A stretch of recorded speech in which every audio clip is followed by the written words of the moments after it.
오늘은 요한 히브리서 11장 11절부터 12절 말씀, 강한 믿음은 관계에서 나온다 라는 말씀을 이렇게 전하려고 합니다. 오늘 하나님께서 우리 가운데 특별한 큰 은혜를 주실 줄 믿습니다. 아멘. 아멘. 할렐루야. 아멘. 감사합니다.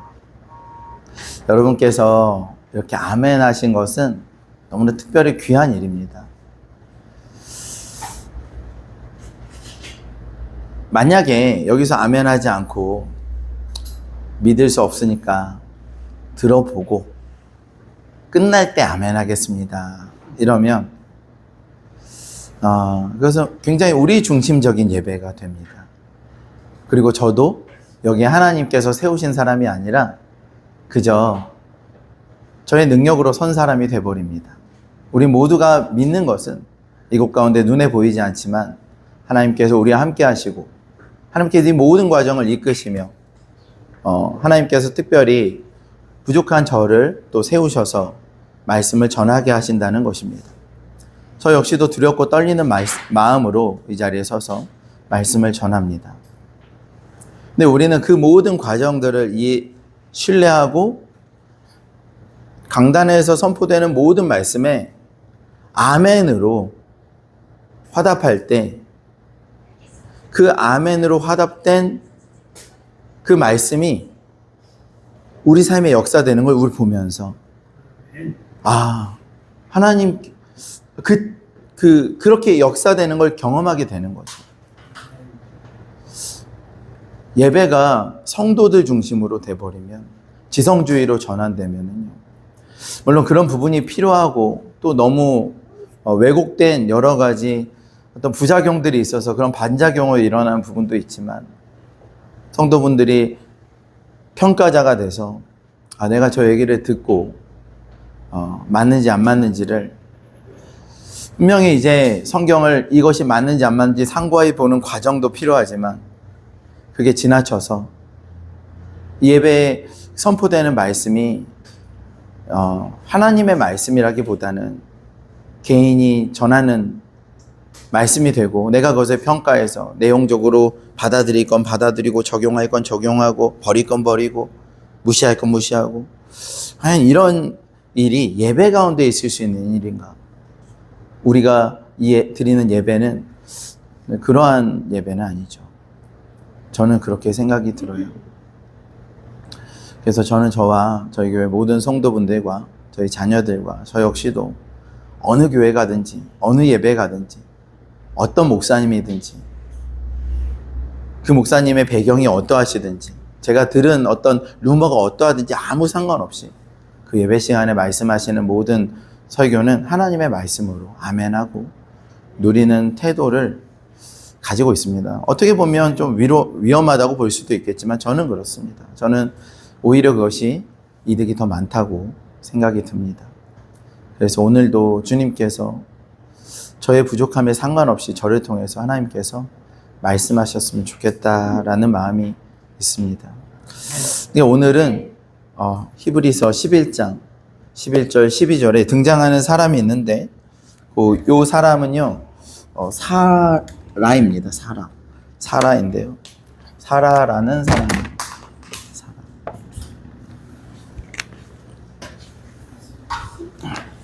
조금 분주할 수 있어요. 사라라는 사람입니다. 사라는 아브라함의 아내였습니다. 아브라함의 아내. 그런데 오늘 이렇게 본문을 보니까 사라는 아들을 낳을 수 없을 만큼, 자녀를 낳을 수 없을 만큼 나이가 많아서 이제 아예 그냥 잉태할 수 있는 능력이 완전히 사라져 버렸어요. 그럼에도 불구하고 이 사라가 약속하신 일을 미쁘신 줄 알았기 때문에 그가 믿음을 가졌다라고 이야기를 합니다. 믿음을 가졌다. 그래서 사라는 대단한 믿음을 가진 사람으로 이 히브리서에 등장을 합니다.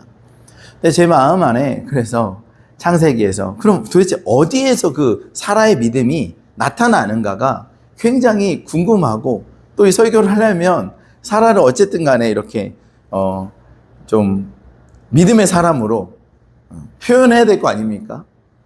그래서 사라가 살았던 어떤 창세기의 내용들을 아무리 살펴봐도 사라의 믿음의 표현은 많지가 않아요.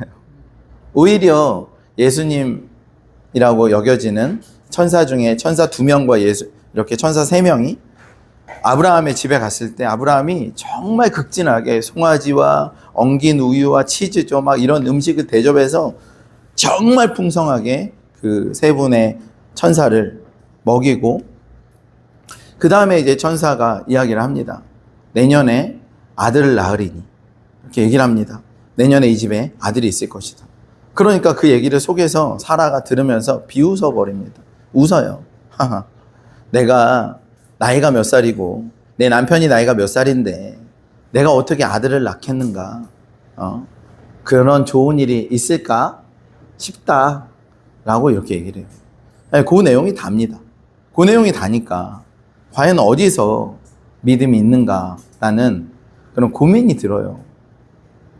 근데 이 히브리서의 믿음의 사람들의 열거되는 이 내용 안에 아브라함은 믿음의 사람 맞지. 그런데 사라도 믿음의 사람으로, 믿음의 조상으로 이렇게 있는 내용이 참 고민이 많이 되었습니다. 고민이 많이 되었어요.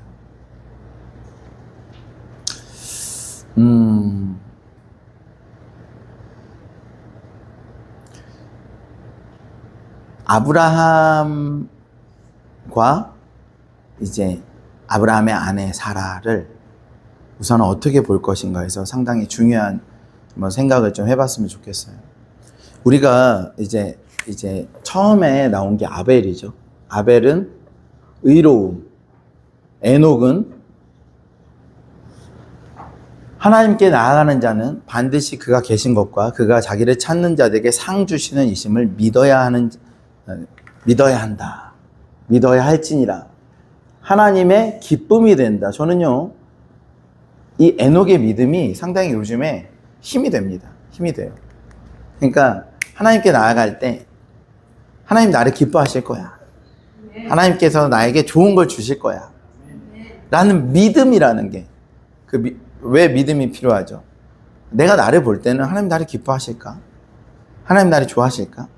하나님 나에게 좋은 걸 주실까? 꾸짖지 않으실까?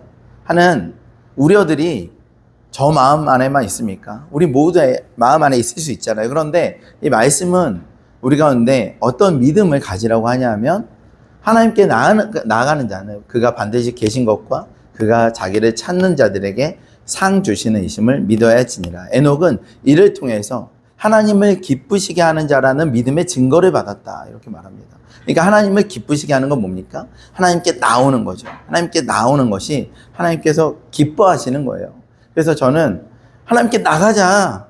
내가 어떤 상황이든 어떤 환경이든 내가 어떤 모습이든 하나님께 나가자. 하나님 반드시 나에게 뭔가 좋은 거를 주실 거야 라는 그런 믿음이 이 에녹을 통해서, 이브리스 말씀을 통해서 요즘에 좀 많이 더 생긴 것 같습니다. 그리고 나오는 사람이 노아죠. 노아는 마지막 날에 믿음을 가졌죠. 마지막 때에 모든 세상의 패턴이 이 노아와 반대로 돌아갈 때 노아는 그와 그의 아들들과 그의 가족들이 함께 믿음을 가지고 이제 마지막 때를 준비하는 우리에게 좋은 모델이 되고 있어요. 그러니까 한 여기까지는 제가 보기에는 어떤 기초인 것 같아요. 기초. 의로움. 얼마나 중요합니까? 의로움, 기쁨, 그리고 마지막 때 야성. 기초인 것 같아요. 근데 아브라함 때부터 갑자기 이제 사명이라는 게 생깁니다. 해야 되는 일, 복의 근원이 돼야 되는. 그래서 아브라함의 인생 전체가 사명자로 믿음으로, 믿음의 사람으로 인생 전체를 살아갑니다.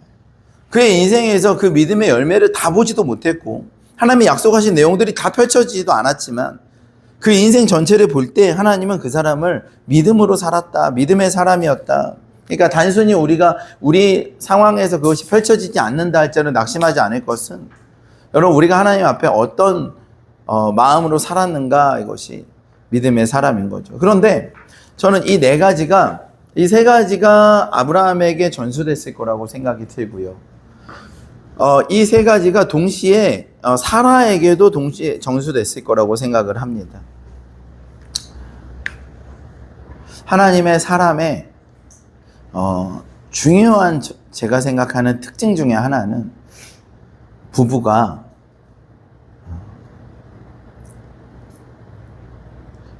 굉장히 독특하게 하나 되어 있는 것이라고 생각합니다.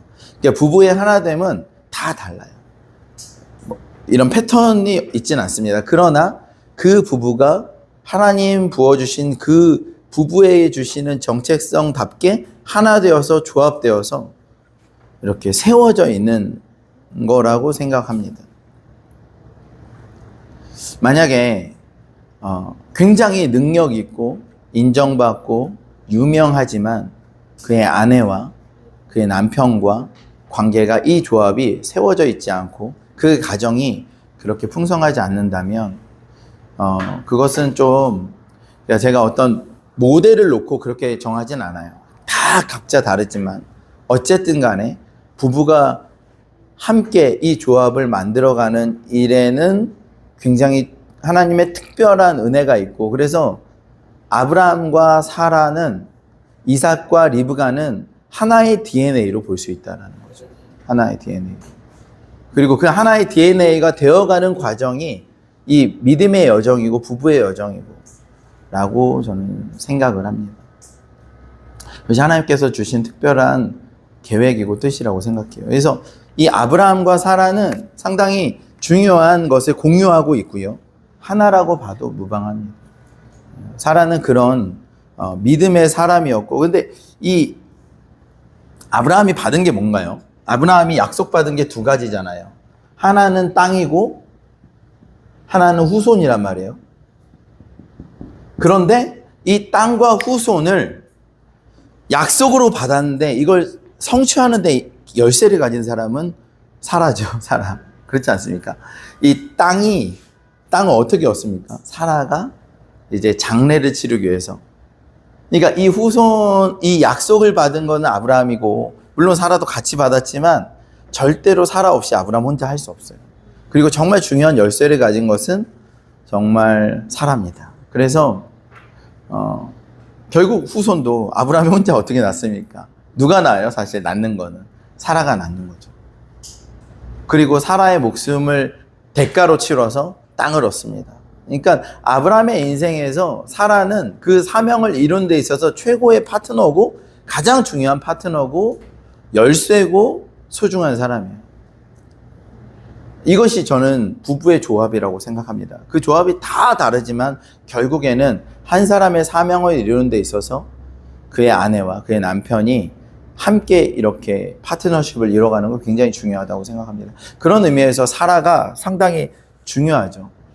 사라에게는 이와 같은 믿음이 있었다라고, 아브라함의 믿음까지 있었다라고 저는 좀 생각을 해봐요. 그래서 성경을 보니까 하나님께서 사라에게 이렇게 말씀하십니다. 이 본문이 이제 있는 거죠. 믿음으로 사라 자신도 나이가 많아 단산하였으나 잉태할 수 있는 힘을 얻었으니 이는 약속하신 이를 미쁘신 줄 알았음이라 라고 말해요. 그러니까 믿음이 있었어요. 사라에게는 믿음이 있었는데 이 믿음이 어디서 왔냐 하면은 약속하신 분이 신뢰할 만한 분이다라는 걸 알았기 때문에 그분과의 관계 안에서 믿음이 있었다는 거죠. 이 문장 전체를 보면 믿음이 있었는데 이 믿음은 어디서 왔냐라고 추리해 보니까 그는 약속하신 분이 참 신뢰할 만한 분입니다. 미쁘신 분이에요. 나는 그건 압니다. 그러니까 저는 믿음이 있습니다 하면서 그 믿음이 의학적으로, 생물학적으로 도저히 불가능한 일을, 과학적으로 도저히 불가능한 일을 가능케 하는 그 믿음으로 그 일이 이루어졌다라는 것을 우리는 이 문장을 통해서 볼 수가 있어요. 제가 말씀드리고 싶은 게 이런 내용입니다. 우리가 이렇게들 생각을 많이 해요. 그러니까 인생에 여러 가지 이제 그야말로 인생에 문제들이 있습니다. 인생에 문제들. 문제 없는 사람은 없죠. 문제가 없는 사람은 아무도 없습니다. 남녀노소 문제는 다 있습니다. 인생의 문제를 벗어날 수는 없어요. 문제가 있습니다. 문제가 막 엄청 꼬여 있습니다. 막 이렇게 꼬여 있어요. 꼬여 있는데 이제 여기에는 하나님이 계십니다. 땡큐. 하나님이 계세요.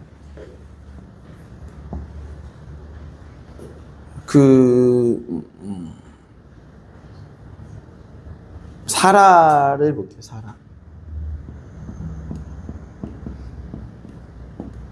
사라와 하나님 관계가 이렇게 좋았습니다. 그래서 사라의 인생에 문제도 있었습니다. 그래서 사라의 인생의 문제는 뭐냐면 아기를 못 갖는 것이었죠. 그게 문제였습니다. 아기를 못 갖는 것이 이제 사라에게 가장 큰 문제였어요. 근데 우리는 이렇게 생각을 해요. 이것과 이것을 굉장히 연결해서 생각을 합니다. 그래서 문제가 안 풀리면 하나님 막 이렇게 여기서 연관이 돼요. 뭐 하나님 나를 싫어하나, 버렸나, 아니면 하나님께서 내 기도를 안 들어주시나, 나 인생에 왜 이렇게 문제가 많지. 근데 사실 문제가 없는 사람 아무도 없거든요. 문제가 없는 사람 아무도 없어요. 그것과 상관없이 우리는 뭘 하냐 하면 하나님과 관계를 맺고 예배를 합니다. 그것과 상관없이. 그리고 이것을 가능케 한 것은 다른 게 아니라 십자가예요. 십자가.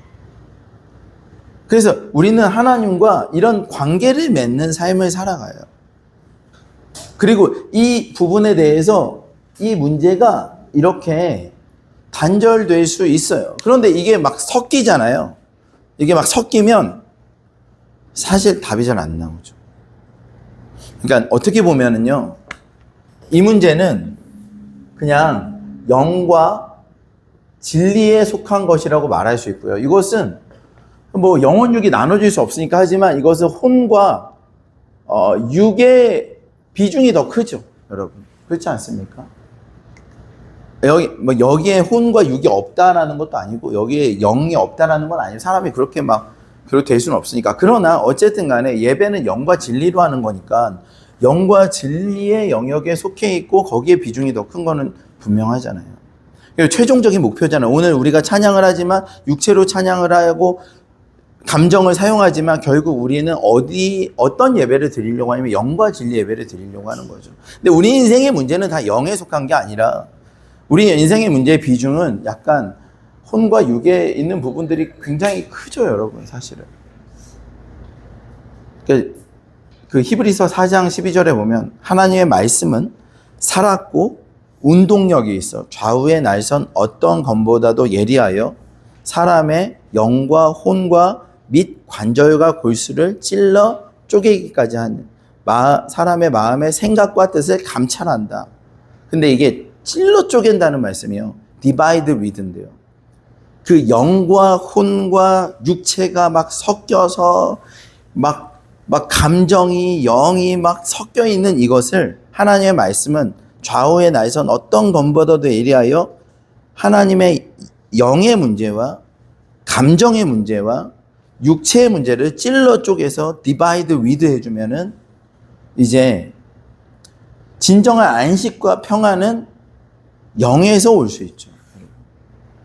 그러니까 혼의 문제나 육신의 문제가 해결되지 않는다 할지라도 어떤 분이 병원에서 입원하셔가지고 불치병에 난치병에 어려움이 있지만 그분이 그리스도인이라면 온전한 고통에서만 살 수는 없는 문제잖아요. 그러니까 그 안식과 평안은 어디서 오는가에서 영과 진리 안에서 하나님의 임재 안에서 오는 거죠. 그러니까 저는 이렇게 보는 거예요, 사실은. 사라가 이쪽에서 내가 무슨 아이를 낳겠어요. 내가 나이가 많은데 무슨 애를 낳겠어요. 이러지만 그것은 이제 이쪽 영역의 문제고, 그러나 하나님께서 약속을 주셨고 하나님께서 살아계시고 하나님께서 말씀을 주셨다라면 그 말씀이 이루어질 거라고 믿는 것은 그의 감정이나 어떤 상황에 상관없는 거라는 거죠. 그게 예배가 살아있는 사람이에요. 예배가 살아있는 사람. 근데 우리는 이 예배가 굉장히 영향을 많이 받아요. 상황에 따라서. 환경에 따라서. 그럴 수 있죠. 인간이니까. 그러나 여러분, 성숙이라는 건 뭐냐면 이것을 분리해서, 저 그렇잖아요. 제가 밖에 나가서 문제들이 있어요. 그런데 그 문제를 끌어안고 집에 들어오자마자 가족이나 아이들한테 막 그걸 막 표현하거나 그러는 건 성숙한 건 아니죠. 가장으로서 가장 중요한 것 중에 하나는 밖에 있는 문제는 집에 들어올 때 정리하고, 집에 들어와서는 집에서 해야 되는, 교회 와서는 교회에서 해야 되는 애를 쓰는 거 필요한 거죠. 그리고 만약 그럴 수 있다면 성숙한 거죠. 그러니까 하나님의 임재 앞에 나아가는 것과 우리 인생의 여러 가지 문제들을 완전히 구분할 수는 없지만, 적어도 우리가 오늘 예배, 목사님 그게 가능합니까? 왜 그렇게까지 해야 되죠? 사실 우리는 굉장히 그렇게 하면서 삽니다. 여러분, 우리 인생의 문제들이 막 되게 어려움이 있을 때 극장 가서 잊어보고자, 단절하고자 우리는 다른 것들을 찾아요. 뭐 음주를 하기도 하고요, 스포츠를 하기도 하고요. 그게 뭐냐 하면 우리 마음속에 있는 여러 가지 번뇌와 고민들을 단절하고 우리는 리프레시라는 걸 하려고 꽤 애를 씁니다. 그런데 성공하지는 못하죠, 잘. 왜냐하면 능력이 별로 없어요. 그런데 예배를 할 때 하나님의 임재 안에 이 루틴이 우리 가운데 있다면요, 이 루틴이 우리 가운데 마치 식사를 하는 것처럼, 우리가 잠을 자는 것처럼, 아무리 혼적인 문제가 어려워도 다들 잠은 잡니다. 잠을 자요. 그것처럼 우리 안에 이런 영적인 루틴이 있다면 여러분, 이것은 굉장히 강력할 수 있습니다. 그리고 이것이 영향을 주는 것, 저는요, 이것이 영향을 줄 것이다라는 것에, 그러니까 우리가 기도하면 그것이 이루어질 거다라는 것에 중요한 게 있는데, 이것이 하나님의 때입니다. 하나님의 때. 하나님의 때죠. 그거를 우리가, 이거 너무 골몰에서 섞여 있잖아요. 그러면은 어려워요. 하나님을 예배하는 온전한 기쁨이 있고, 또 우리가 하나님께 기도할 수 있죠. 어떤 문제들을. 그러나 그것이 그것 자체로 우리 가운데 기쁨이 되고 만족이 되는 그런 영적인 삶을 살면, 사실 문제가 되게 커서 힘드니까 하나님께 나가는 건 맞죠. 루틴이 있어서 나가면 더 좋지만, 그랬을 때 하나님을 만나면, 문제보다 크신 하나님을 만나서, 문제보다 크신 하나님을 만나서 내가 그 답을 요구하고 갔는데 하나님 자체가 답이 될 때가 많고요. 그것이 우리 가운데 만족이 되고 경험이 되고 기쁨이 돼서, 그리스도인은 하나님이 우리의 답이구나. 아직까지 여전히 문제는 해결되지 않았고 어떻게 보면 문제는 더 깊어지는데 하나님이 주시는 평안과 기쁨이 우리 가운데 있어서, 이것이 바로바로 작동이 안 된다 할지라도 여러분, 이 루틴이 우리 가운데 있는 게 되게 소중하다고요. 저는 이 사라의 삶이 이렇게 정리되어 있었구나라고 좀 생각해 보는 거예요. 어떻게 그녀가 전혀 아이를 낳을 수 없는 몸의 상태를 가지고, 심지어는 그 일이 있었을 때 이런 웃음이 날 정도로 믿겨지지 않았지만, 그가 하나님과의 관계 안에서는 굉장히 예배하는 예배자였구나. 그 예배자로서 하나님의 말씀이 부어졌을 때 그는 믿음이 있었다라고 하나님께서 평가하신다 이거죠. 평가하신다 이겁니다. 그러니까 우리가 이 관계가 이렇게 영적인 관계가,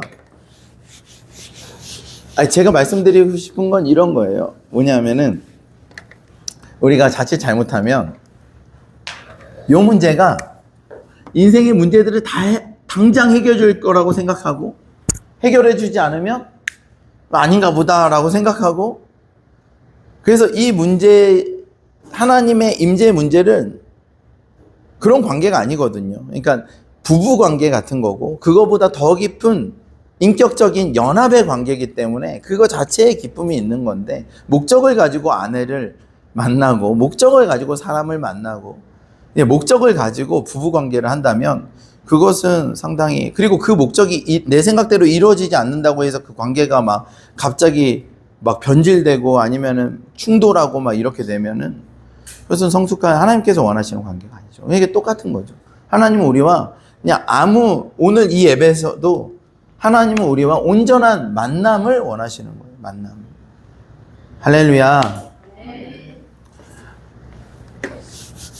제가 그냥 여기서 끝내면 조금 아쉬워서 두세 가지만 조금만 말씀드리고 마무리하겠습니다.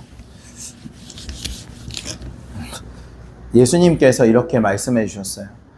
말씀 볼까요? 한번 넘겨주시면은, 우리가 잘 아는 말씀이죠. 넘겨주세요. 넘겨주세요. 예수께서 이르시되 너희는 기도할 때 이렇게 기도하라. 아버지여, 이름이 거룩히 여김을 받으시오며 나라가 임하시오며. 예수님께서 우리 가운데 가르쳐 주신 기도죠. 예수님께서 철야에 새벽에 틈날 때마다 예수님은 하나님과 이렇게 관계를 맺으셨어요. 예수님은 그래서 움직이는 하나님의 나라였죠. 하나님의 통치와 다스림이 있는, 그 당시에는 예배하는 자가 없었는데 예수님께서 온전한 예배자로 이 땅에 오셔서 하나님과 관계를 맺으셨어요. 예수님이 가시는 곳마다 하나님의 나라가 임하였습니다.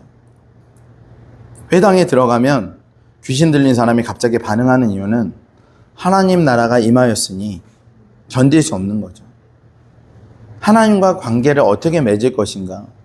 우리가 맺어야 되는 그 하나님 관계를 예수님 보여주셨어요. 예수님 어떻게 맺으셨죠? 첫 번째로는 하늘에 계신 우리 아버지여, 이름이 거룩히 여김을 받으시옵고 나라가 임하옵시며 뜻이 하늘에서 이루어진 것 같이 땅에서도 이루어지이다. 서준이도 알고 있는 주기도문의 처음인데요. 참 어렵게 이렇게 설명할 수 있지만 가장 쉽게 말한다면 하나님이 왕입니다. 하나님이 주인입니다. 하나님의 뜻이 하늘에서 이루어진 것처럼 땅에서도 이루어지기를 원합니다. 하나님의 뜻이 뭔지 모르지만 하나님은 선하시고 완전하십니다. 하나님의 뜻이 이루어지기를 원합니다. 하나님의 뜻 중에 이건 이루어지기를 원하고 이건 이루어지지 않기 원합니다, 이게 아니라 하나님의 뜻이라면, 뭐든지 하나님이시라면 제가 이루어지기 원합니다. 제가 그것을 원합니다. 하나님은 예배받기 합당하십니다. 하나님 우리 아버지십니다. 주인입니다. 왕입니다. 하나님 높임을 받으십시오. 아무도 안 하고 내가 안 해도 하나님은 왕이고요. 하나님은 주인이지만 그걸 하는 사람을 하나님은 찾고 계신다. 예배자를 찾고 계신다는 거죠. 예수님은 아무도 안 하니까 예수님이 오셔서 누구도 자기의 뜻이 이루어지기 원하는데 예수님은 하나님의 뜻이 이 땅에 이루어지기 원합니다. 제가 죽기까지 복종하겠습니다. 라고 하신 거죠. 우리의 예배의 시작은 반드시 예수님이 가르쳐 주신 그 모양대로 하나님 예배합니다. 하나님 높여드립니다. 하나님 찬양받기 합당하십니다. 하나님이 주인이십니다. 이 공간 안에 몇 명이 있는 건 중요하지 않아요. 아무리 수십 명이 있고 수백 명이 있고 수천 명이 있어도 예배자가 없다면, 저는 교회를 개척하고 숫자는 중요하지 않았어요. 그러나 우리가 하나님께서 기뻐하시는 예배자가 아니라면 그것만큼 소위 말해서 아무 의미 없는, 저는 우리 세계에서 가장 큰 교회를 다녔어요. 그 교회에 오랫동안 다녔고 저희 부모님 다 그 교회 다니시고 그 교회에서 나왔어요. 20명 정도 예배 드리는데 그 숫자는 중요하지 않은데 우리가 예배할 때 하나님이 임재하시지 않으면, 하나님이 기쁘게 찾으시는 예배가 아니라면 이건 참 초라한 일이다. 아무것도 없는데 하나님도 안 계신다. 야, 이건 어떡하냐. 유아부실도 없고 숫자도 적고 그런데 하나님도 이걸 관심이 없으셔. 이건 큰일이네. 근데 만약에 숫자는 적지만 하나님이 여기를 보고 계시고 여기를 찾으시고 기뻐하시고 내 마음을 둘 곳이다. 내 마음을 마음껏 둘 곳이다. 내가 마음 편하게 갈 수 있는 곳. 나만을 구하고 나만을 바라보고 나만을 신뢰하고 나만을 높이는, 내가 어떤 것도 걱정하지 않아도 되는 나를 초청하는 곳, 그곳이 여기다 라고 만약에 하나님께서 우리가 머무는 예배 자리에 거기에 하나님이 그렇게 말씀하신다면 숫자는 중요하지 않고, 그리고 그런 예배의 공간이라면 그 문을 들어서는 불신자일지라도 하나님의 임재 안에 압도당하는 그런 예배가 돼보자. 각 개인의 삶도 마찬가지고요, 우리의 예배도 마찬가지고. 근데 그건 너무나 심플합니다. 하나님을 예배합니다. 하나님 왕이십니다. 하나님의 뜻이 이 땅에 이루어지길 원합니다 라는 고백을 하는 거죠. 제가 강서대에 처음에 들어갈 때 그 교문을 들어가면서 항상 외쳤어요. 강서대의 주인은 하나님이십니다. 강서대의 왕은 하나님이십니다. 강서대 가운데 하나님의 뜻이 이루어지기를 원합니다. 제가 원합니다. 저는 그걸 원합니다. 그 일이 이루어지기를 원합니다 라고 이렇게 기도했던 기억이 있습니다. 뿐만 아니라 여러분, 우리 모두가 다 그렇습니다. 여러분이 다니는 중학교, 여러분이 가는 삶의 영역 샌드위치 가게, 여러분이 머무는 학교, 여러분이 밟는 어디든지 여러분은 거기에 예배자로 초청받은 거예요, 하나님께서. 그래서 거기 가서 하나님, 이곳에 하나님 나라가 임하기를 원합니다. 하나님 통치가 이루어지기를 원하고 하나님의 뜻이 이곳에 이루어지기를 원해요, 주님. 저는 그걸 원해요, 주님. 그걸 보고 싶어요. 하나님 예배밖에 합당하시잖아요. 인도의 마두라에 갔는데 거기에 진짜 마두라에는요, 온갖 힌두교 신상들이 되게 많아요. 너무 속상하죠. 하나님 여기서 예배 받으셔야 되는데 저들은 이걸 모르는구나 라고. 하나님도 마음이 아프시고 저도 마음이 아프고 어떻게 하면 저들에게 복음을 전할 수 있을까 라는 마음이 있죠. 어쨌든 우리가 예배하는 것, 이것이 상당히 중요합니다. 예배가 살아있는, 사라는 하나님을 예배하는 사람이었을 거라고 생각을 해봅니다. 그리고 그 다음에 이렇게 기도하는 거예요. 예배 이후에, 예배는 굉장히 형이상학적입니다. 4차원적이죠. 보이지 않는 세계, 하나님의 나라가 임하기를 원합니다. 그런데 그 이후에 예수님이 이렇게 기도하세요. 오늘날 우리에게 일용할 양식을 주시옵고. 하나님께서 우리 가운데 필요한 모든 3차원적인 물리적인 형이하학적인 모든 것들은 주님이 주신다라고 선포하는 겁니다. 돈이 없으면 대출을 받을까? 돈이 없으면 아니면은 일을 좀 할까? 돈이 없으면 내가 뭐 이럴까? 뭐 이렇게 저렇게 생각을 하는데, 그보다 가장 먼저 하나님께 공급을 받아야겠다. 하나님께서 주시겠다. 여러 가지 방법으로 주시겠지만 나의 공급의 근원은 하나님이시다 라는 그 마음이, 그 기도가 있어야 되죠. 예수님은 그렇게 맞추신 거예요. 그냥 일용할 양식을 주십니다. 주시옵고 감사합니다. 저는 그 공급만 받겠습니다 라고 딱 설정한 거예요. 하나님도 들으시고 세상도 듣고 마귀도 듣고 채널을 하나로 고정해 버렸습니다. 오늘 필요한 모든 것들은 주님이 주십니다. 끝.